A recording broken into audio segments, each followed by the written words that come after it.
My dear students, today we are going to discuss a very humorous and a funny poem. Have you ever seen? The poet's name is not known, that's why word anonymous is used. It is a poem about homographs or homophones and a humor created by using pun. What is pun? We have already discussed in my previous video. It is a poetic device or a figure of speech in which the poet uses homographs or homophones to create a fun or humor, right?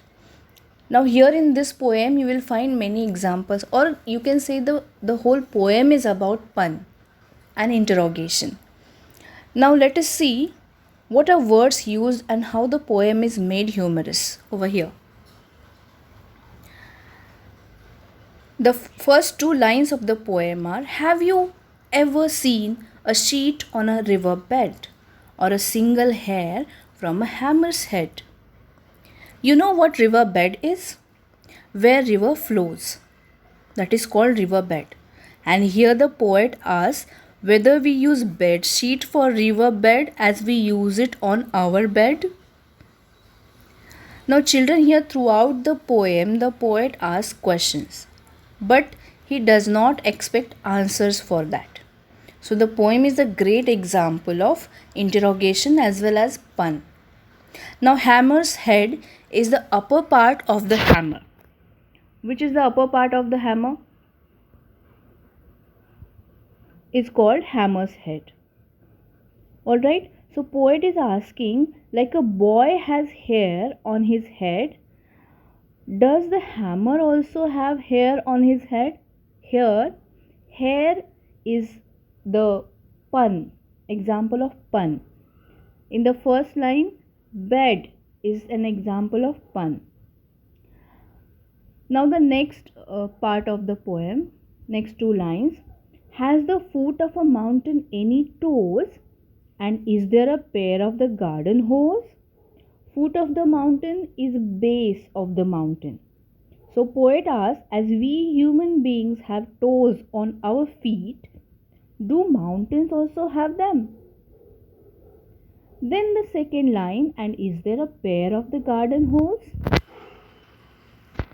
Here garden hose means a pipe we use in the garden to water the plants. And hose also means the pair of socks. So poet says, if we wear a pair of hose, does the garden also have the pair of hose? Or the garden hose also comes with pair of it? Next two lines are: Does a needle ever wink its eye? Why doesn't the wings of a building fly? Here, as we know, the needle has eye where we put the thread. So poet asks, as a human being wink their eye, does needle also do so? Do they also wink their eye? In the second line, why doesn't the wing of building fly? Here the poet says, if birds can fly with their wings, why can't buildings also fly? Because they too have wings, like wing A, wing B, or C wing, like that. Isn't it funny? Next lines: Can you tickle the ribs of parasol, or open the trunk of a tree at all? Here parasol means a ribs like structure of umbrella. So poet asks, as we tickle to human ribs, can we also tickle to umbrella ribs? In the second line, or open the trunk of a tree at all. Here tree trunk means the main body of the tree. And another trunk is also a storage box.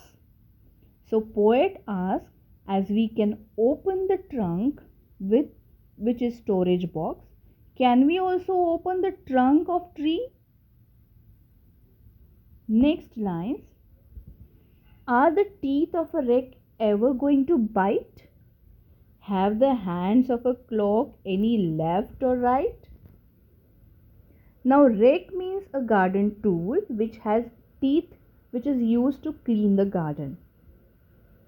Now, the poet is asking whether the teeth of rake can also bite like humans' teeth. The second line, have the hands of clock any left or right? Now, here the poet asks, like we human beings have left and right hand, does the clock have left and right hand? Do you think, children, the clock has left and right hand? No, it doesn't have. But here the poet creates a fun with this example of pun. Now next is the garden plot quite deep and dark? And what is the sound of the bird's bark?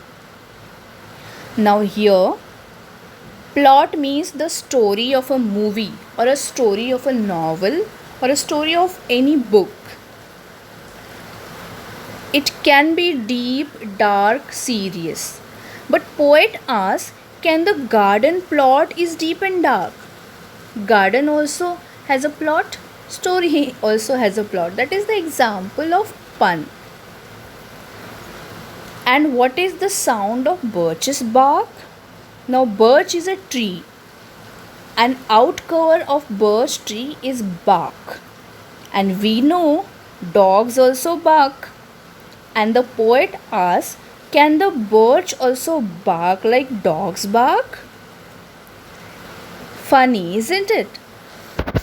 These are the all examples of pun and interrogation used in this poem, a very humorous, funny and cheerful poem. I hope you all have enjoyed it.